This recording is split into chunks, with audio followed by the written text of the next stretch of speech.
Bonjour à tous, j'espère que vous allez bien.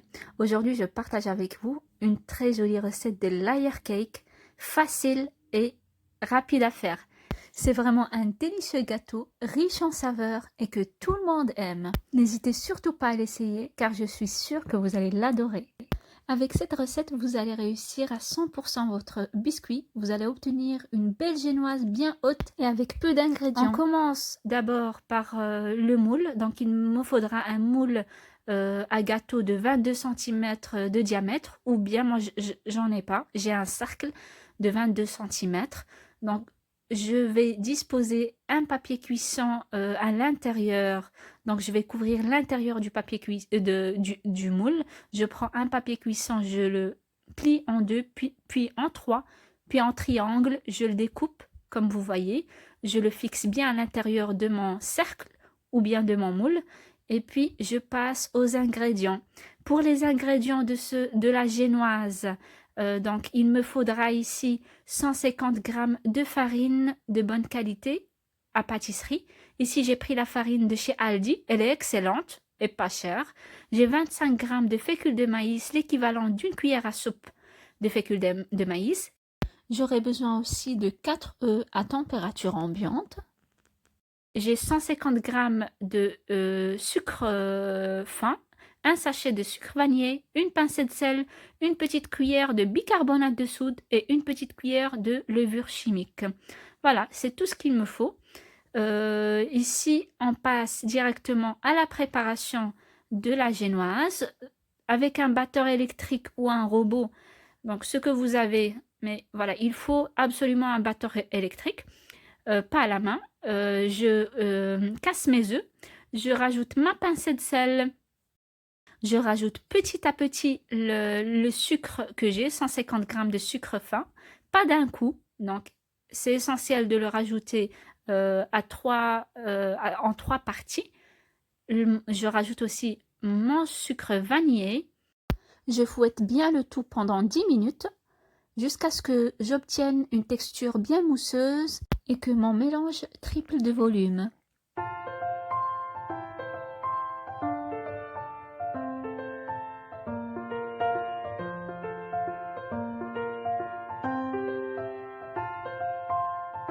Je laisse mon mélange de côté et je passe ensuite aux ingrédients secs.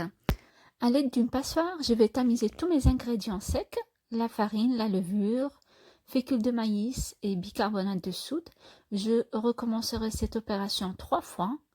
Et pendant ce temps-là, je préchauffe mon four à 160 degrés. Ici, quand je vais finir de tamiser, je vais incorporer ma farine au premier mélange. Donc voilà, tout doucement, petit à petit, je mets une petite quantité de farine et j'incorpore en mélangeant avec une spatule du bas vers le haut. Voilà, comme vous voyez. Et puis, je verse ma préparation dans le moule. Je tapote un petit peu sur le plan travail, mon moule, et puis je le mets au four. Comme j'ai dit, un four préchauffé à 160 degrés. J'allume le haut et le bas. Je mets mon plateau où j'ai disposé mon gâteau, mon biscuit en bas du four et je laisse cuire plus ou moins 45 minutes.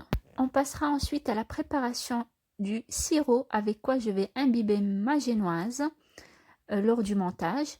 J'ai 200 ml d'eau et 100 g de sucre avec une tranche de citron. Je mélange le tout jusqu'à ébullition et puis je le retire du feu et je le laisse refroidir.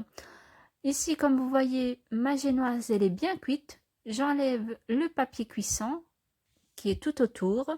Comme vous voyez, voilà, avec peu d'ingrédients, on peut réussir une belle génoise, comme on dit, spongy cake, donc bien moelleuse et aérée à l'intérieur, et en même temps vraiment délicieuse.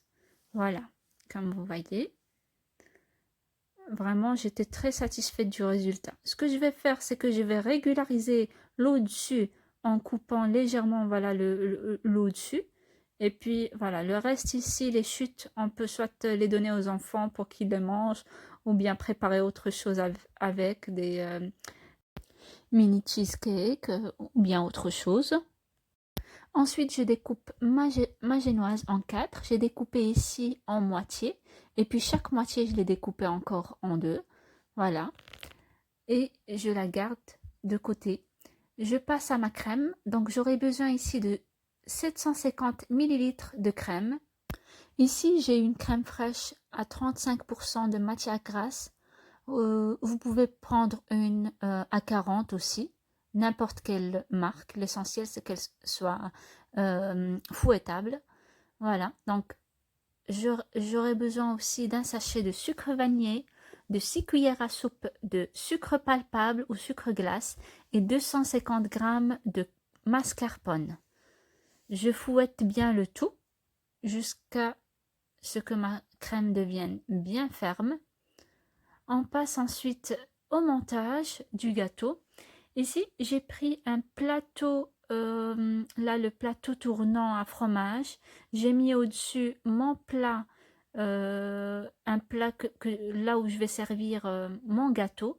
J'ai découpé des petites bandes de papier cuisson, je les ai disposées en dessous de ma génoise, tout autour. Et j'ai mis ma génoise, j'imbibe ma génoise avec mon sirop bien froid. Je mets une quantité de crème, des fraises coupées. Ici, j'ai choisi de mettre des fraises. Vous pouvez remplacer les fraises par d'autres fruits comme des pêches en boîte coupées en morceaux ou bien des morceaux d'ananas. Si vous prenez des fruits en boîte, alors vous n'aurez pas besoin de préparer le sirop parce que vous allez imbiber votre génoise avec le sirop qui est dans la boîte, le jus où se trouvent les fruits en boîte.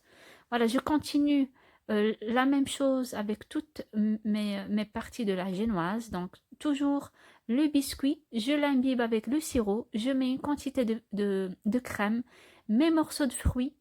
Et puis, voilà, je remets encore une partie de la génoise. Je termine avec la dernière partie, avec une bonne couche de crème. Comme vous voyez ici, le plateau qui tourne, il me facilite vraiment la tâche, le fait de bien régulariser la crème au-dessus et tout autour de mon biscuit. Voilà, c'est pratique. Et les morceaux de papier cuisson, c'est pour ne pas, c'est pour avoir un plat bien propre à la fin. Quand je vais finir, je vais le retirer et je n'aurai pas besoin d'essuyer tout autour de mon plat. Ici, je vais continuer la décoration de mon gâteau avec des fraises. Voilà, des fraises entières, des fraises en morceaux aussi.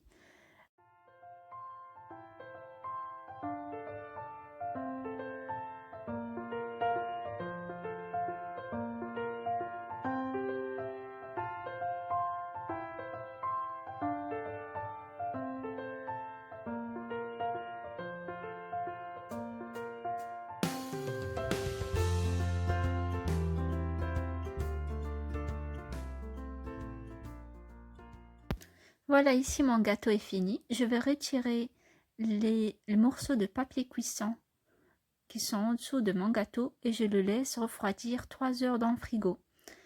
J'espère que cette recette vous a plu, que j'étais claire dans les explications.